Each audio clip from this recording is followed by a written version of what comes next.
It's about to go down.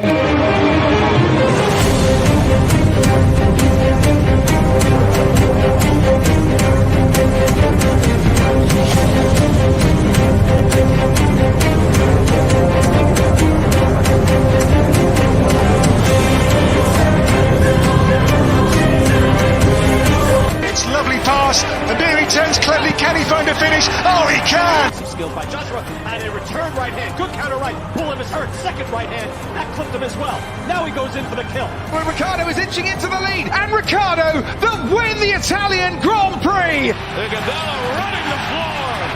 Still leading the way with Canada in there too, with the Netherlands.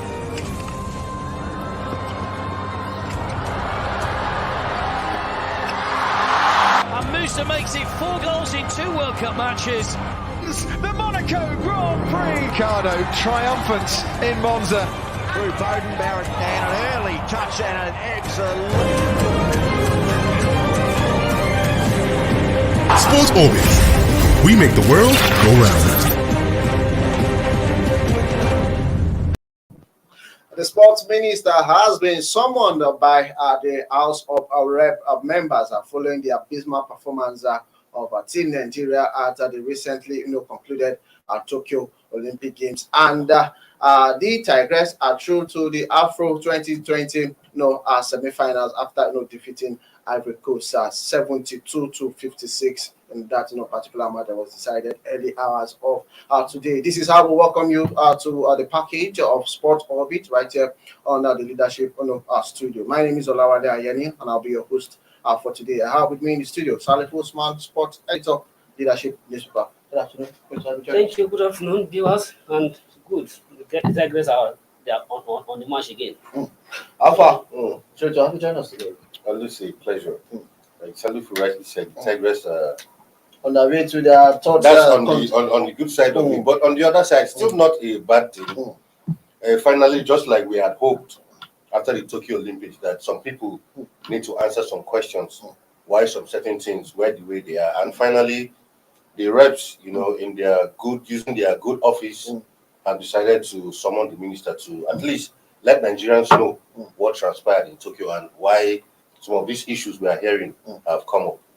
Of course, yesterday, the House of Reps actually summoned the sport minister following the disqualification of 10 Nigerian athletes at the Tokyo Olympic Games and the Oladapo and everything that actually happened during the Olympic Games in that particular one. We know that after the Olympic Games, the minister said he was going to set up an investigative panel to know what really went down and to see how we can actually advance the situation in the next subsequent tournament. But Sadifu, you recall that when the Doha case happened in 2019, the same minister actually set up an investigative panel to actually probe the activities of the AFN then. And just 1 week, there was a report of that particular panel, which led to the removal of a certain person from the AFN. And now the minister has set up a committee for over 1 month and 2 weeks and thereabouts, and yet we have not gotten any report from that investigative panel. Now the House of Rep are coming to someone who's probably minister. Yeah, that is good, fantastic from the lawmaker side. They have the duties and to dig into whatever happened. And they were particular about the disqualification of 10 years athletes who could not meet up the certain criteria that is required of the athlete, that is performing the 3 out of competition test. So those lawmakers who were particularly wanted to know what really happened and what led to that situation. It is good that yes, you don't allow a certain thing to just go off like that. There's need that you need to explain and need to know. And just like rightly said, the minister after the Olympic rightly set up a committee and to look into the issue what happened and how short situation can be avoided in the near future. And I believe that what is most important in this what is more important in this summon and whatever anybody wanted to do that now, just like the committee, is how to forestall the recurrence of such situations. So we don't deserve to do such a thing that our athlete will come to the competition after after spending most on the athletic to the given, and at the end of the day, they get disqualified and they couldn't even compete. So it is good that the lawmakers are trying to go into it, and I believe that they do their job holistically, and they didn't look at any political aspect of the optic side or whatever. They should just do it. And just like the one the lawmaker from Osun State who bring the motion to the House, was particularly said that although the athlete did well, it was commended in Nigeria that they did well in terms of work compared to the previous game. But however, these are such issues, certain things that happen. And one thing that I like about his comment and what he rightly said that over the years, the federal government has invested so much about how to get Nigeria out of the doping issue. But over the years, despite the more the government put money into this doping issue, the more we still get embarrassed and still get issue about how it has to do with doping. And at the same time, I believe that these are opportunities, and the lawmakers should also go further. Instead of just looking at the federal phase of the situation, they should also go further on how to ensure that, yes, because it doesn't befit of Nigerians of we as an African, and the way we are in Africa as a giant of Africa, which we call ourselves, if truly we're a giant of Africa. And it's for that over the year we don't even have a doping lapping test in Nigeria. That if you want to have to carry a doping test, either we travel to South Africa or travel to Kenya. It doesn't good of a country like Nigeria. That at least we're supposed to have our own laboratories that can carry out those doping. I'm quite aware that several efforts has been put into this issue for a very long time, even during the time of KG, as the DG of the Sport Commission. Several efforts were made to get to ensure that Nigeria get a doping lab in this country. But unfortunately, this thing never come into open. So good that the lawmakers wanted to go into this, and I believe that they shouldn't stop and ask questions what will happen. If it means putting in place legislation that will back up this thing, I believe they should go forward and get it done. Alpha, looking at the summon, we saw the competition, director of the Tokyo Olympic Games getting to resign just a few days to the opening ceremony. And look at all the situation. By now, should the reps go for the head of the minister? Not like said clearly, a summon is not a trial. It does not mean that the honorable minister is on trial yet.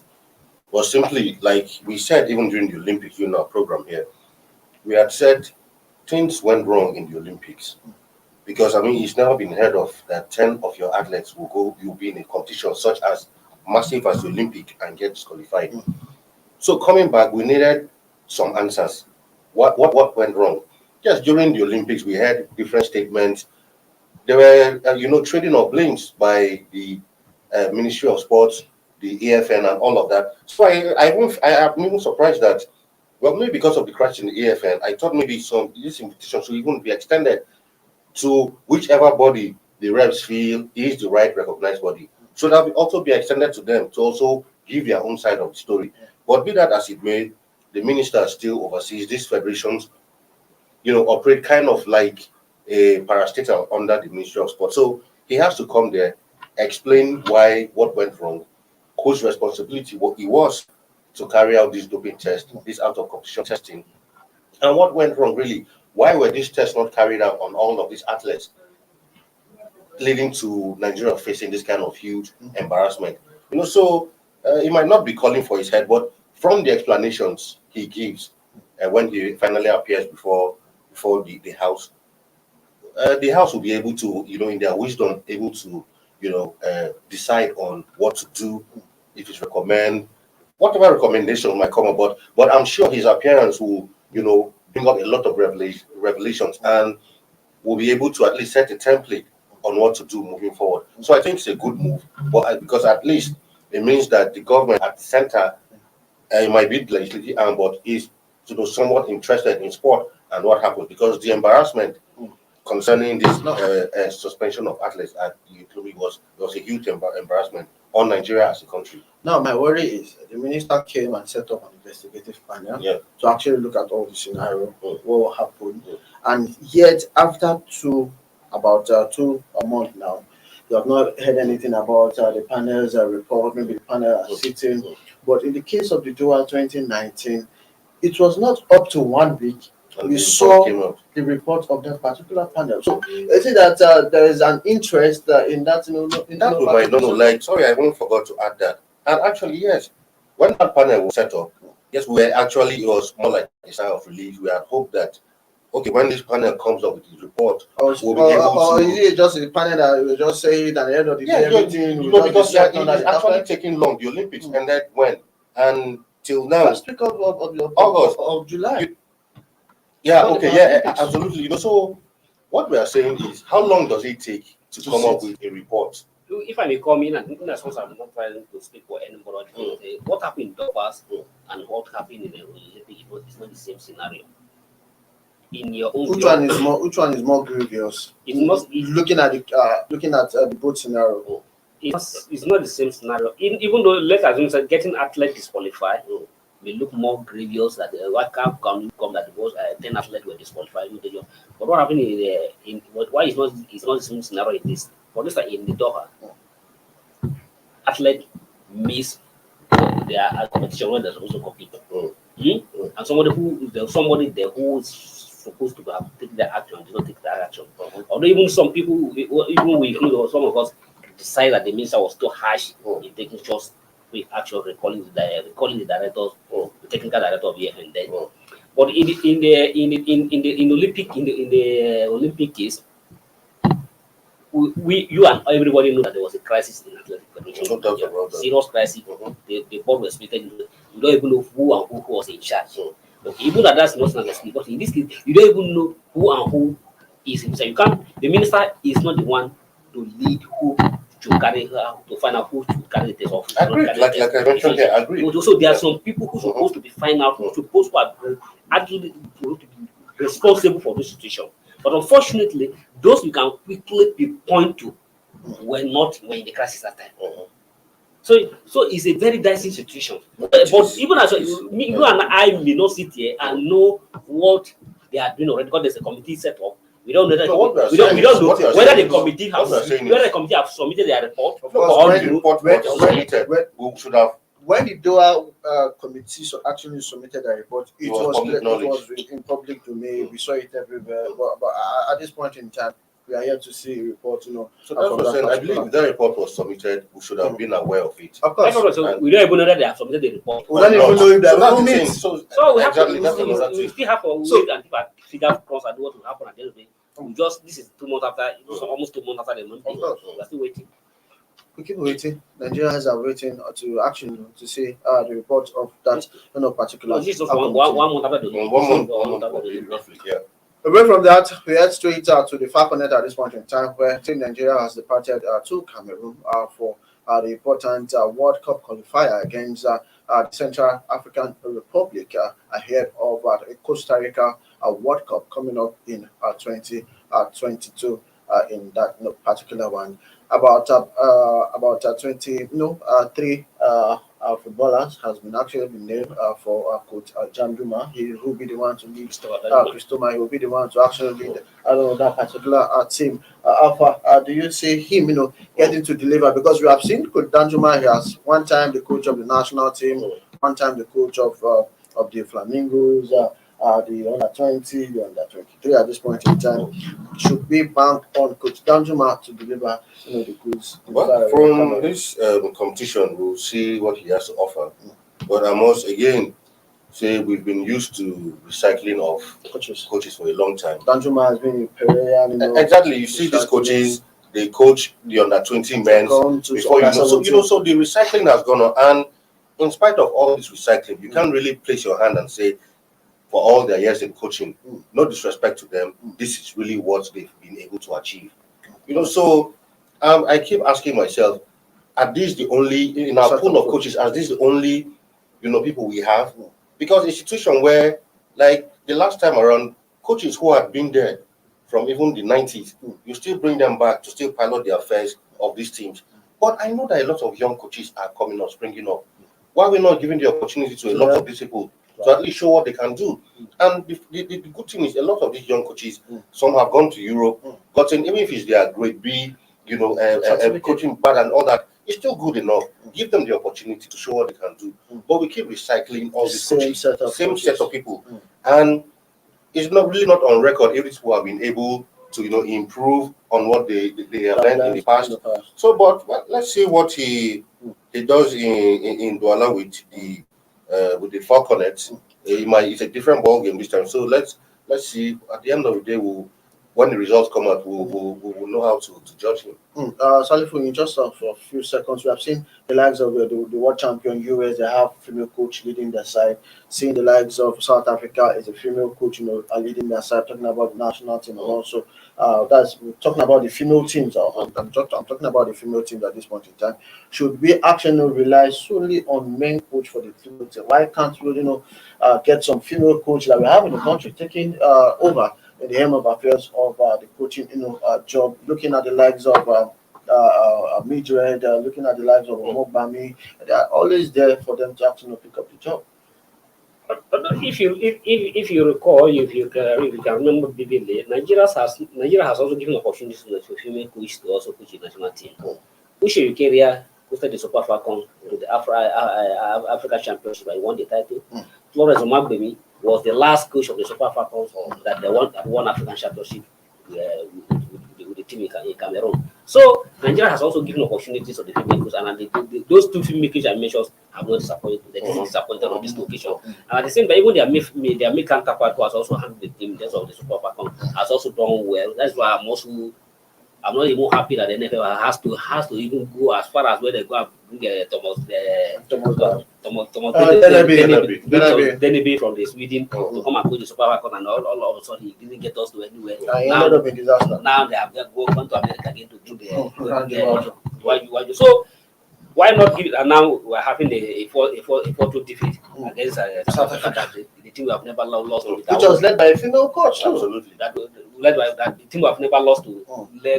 Leading where the Super Falcons was under our own coaches now, or under the foreign coach. We are losing those chances. So Nigeria has also given opportunity. I believe that yes, it is good that they give opportunities to the female coaches, and those are female coaches that are also very good. For instance, this Special coach was an assistant coach to the Super Falcons. So there are many other female coaches who are around, but it doesn't mean the Christopher Daniel we're talking about is very experienced coach. He has been along with the female team, and he knows it's like if I can He's a walking encyclopedia. Thank you very much. I can also say that he has a psychology and know how the female react and issues with the female issue. So let's hope that you'll be able to do something better this time around. He has not disappointed on different occasions that they are calling to duty. I have to cut you from there. They should give him the necessary support. Of course. We have to go for the short break now. We'll come back. The Tigers are in the news. Also looking at the foreign scene. Ronaldo also is in the news. These and many more will come after the short break. Don't go nowhere.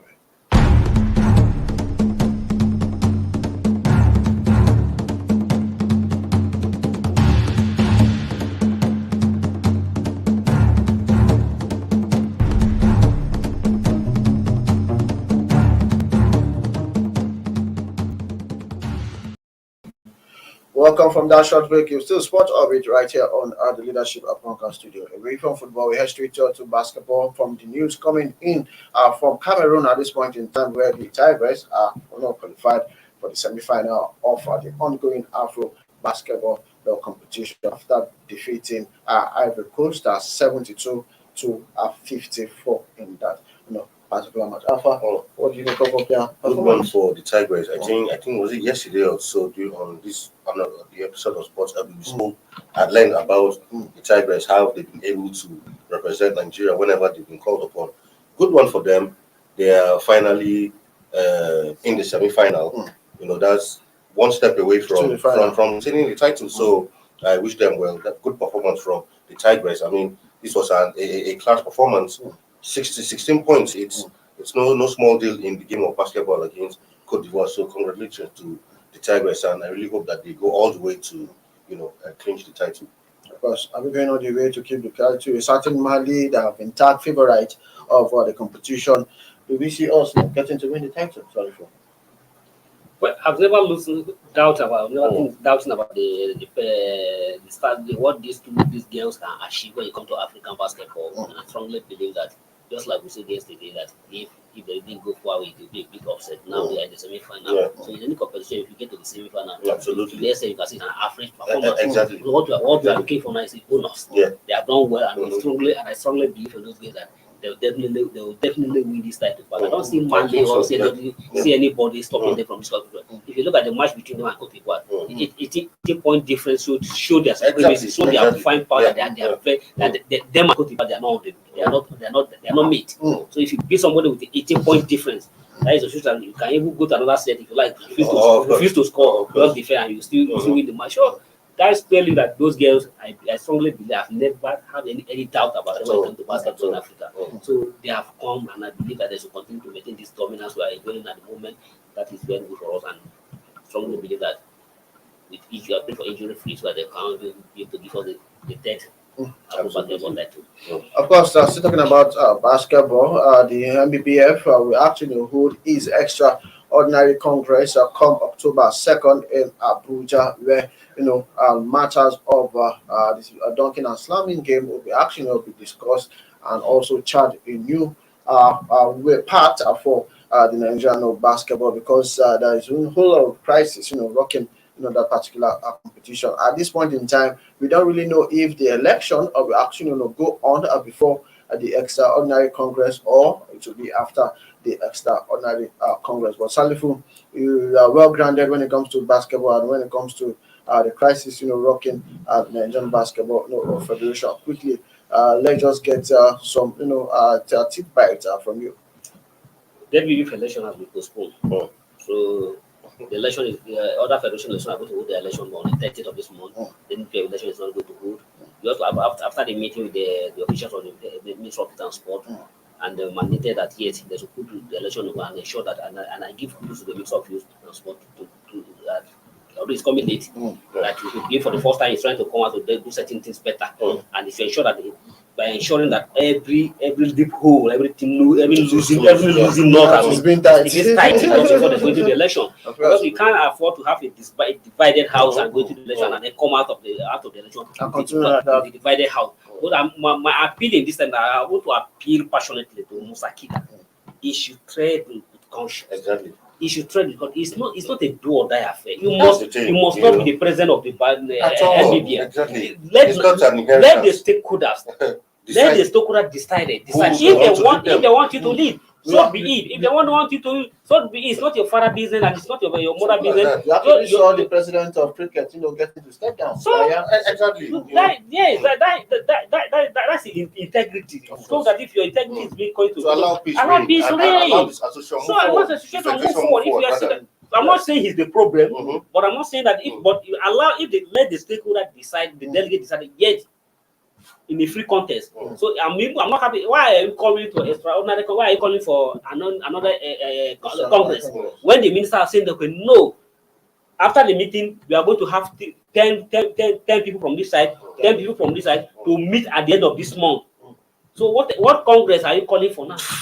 Of course, we have to go forward because our time is running out at this point in time. But we'll head straight to the next story. Well, the Nigerian Women's League has been set to start by December 8th, and it will end in the month of May. At this point in time, the league management has come out to say the league will be in an abridged format. Abridged format again. That's the problem. Why should we go on this? We do something this year. The following year, you come out with.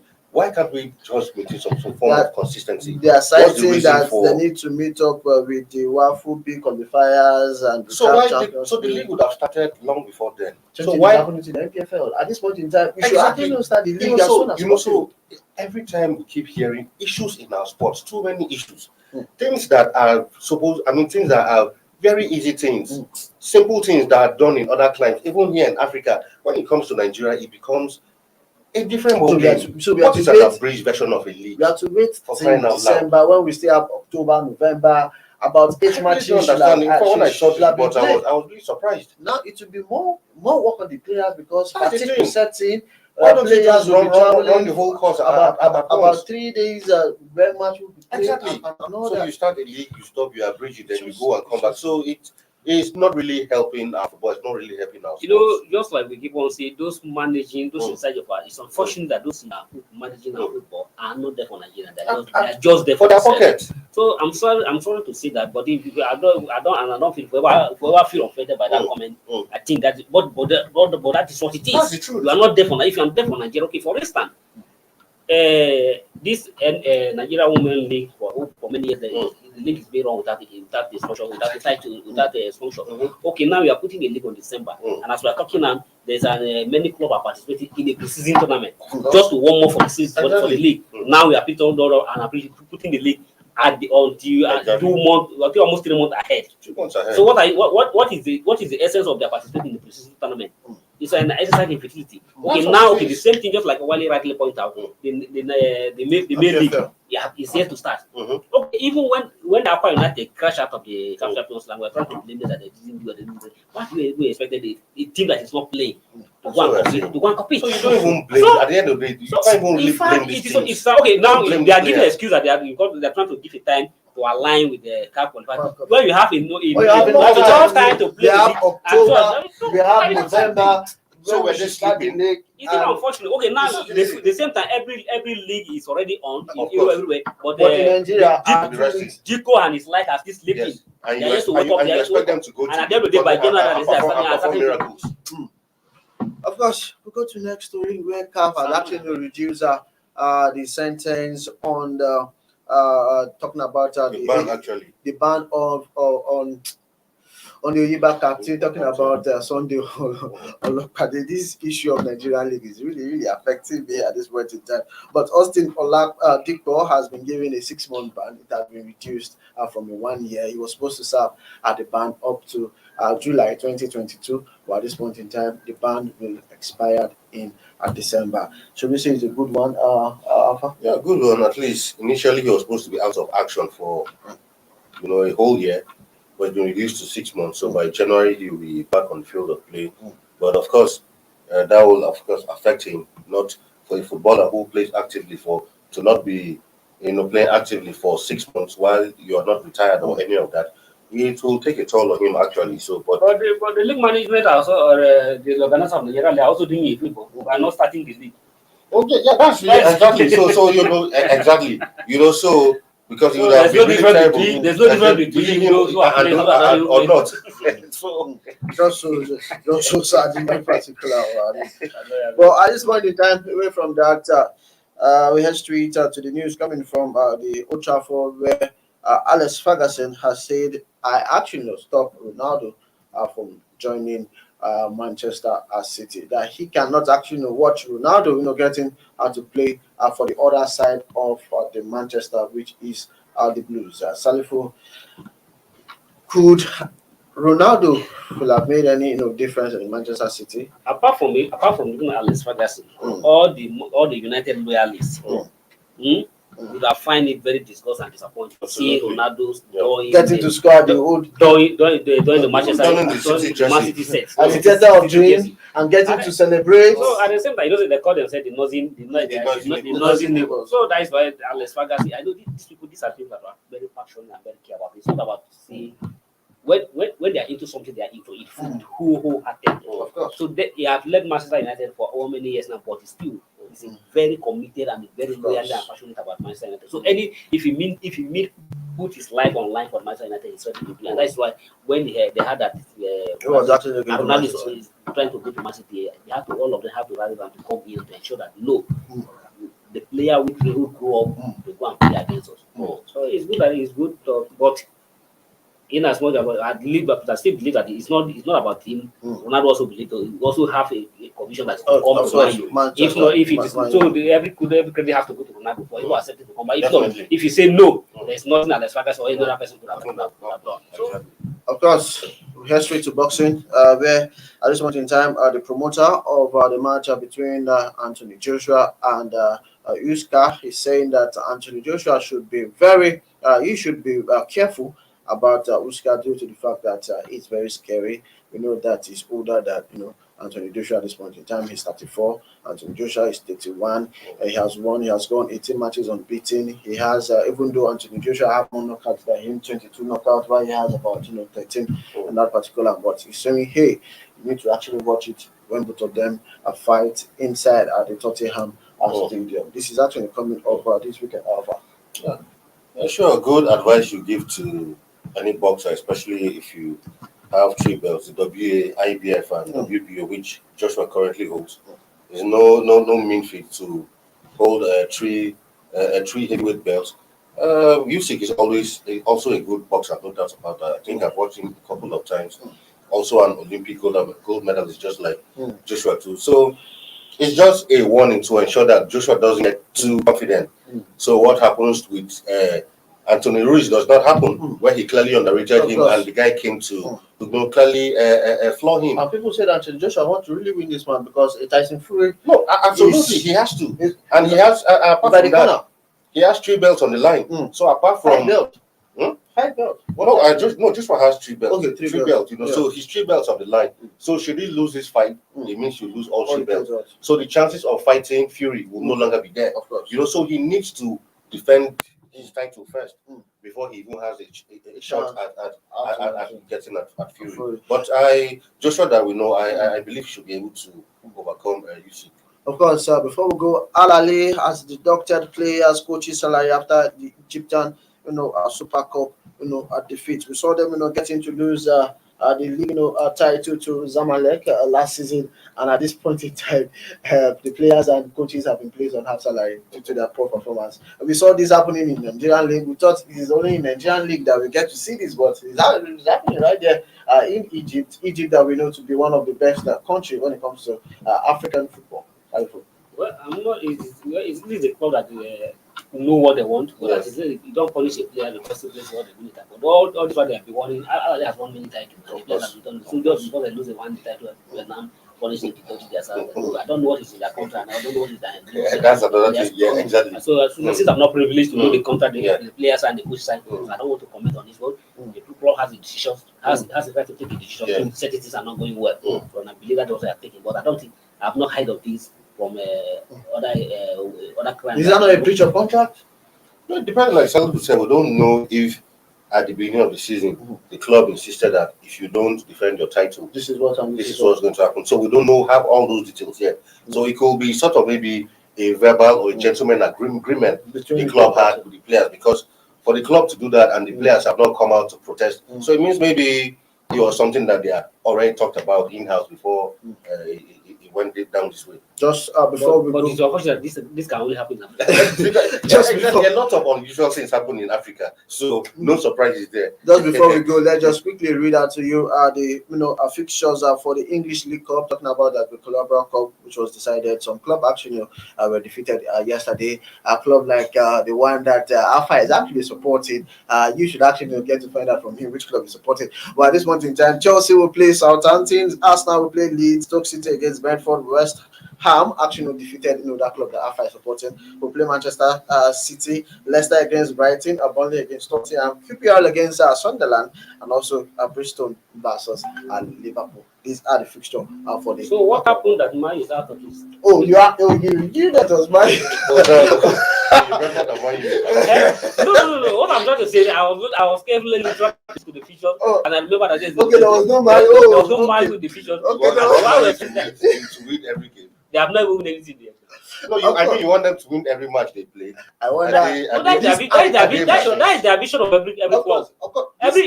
These are competition that you don't go to any competition because the Champions League is not sure for him. The English Premiership also is not really sure for him. Things like the EFL, this competition where you used to test the players you have in your reserve. We are actually gunning for things like the Premier League, the Champions League. When it gets to those stages, we'll show the stuff we are made of. At the end of the season, but I've seen the club also celebrating the title after winning the title. That's why they say it's for testing of the players. At the end of yesterday when the player they were not tested. So No problem. At the end of the just season, like Alpha say, The players were rusty. you don't win every match. You don't win every You win match. some and lose some. It's part of the game. no problem. At the end of the Sorry, season, sorry for Man U. we are going to revisit this talk about what Alpha actually said about Manchester United. But this is the package for you for Sport Orbit today. We trust that you actually enjoy every bit of the show. Do make a return. Return same time, same station tomorrow for yet another fresh edition of Sport Orbit from my colleague in the studio, Salifu Usman and Alpha. It was great talking sports with you guys. Yeah, pleasure. So see you tomorrow, same time. Bye bye for now, and God bless you.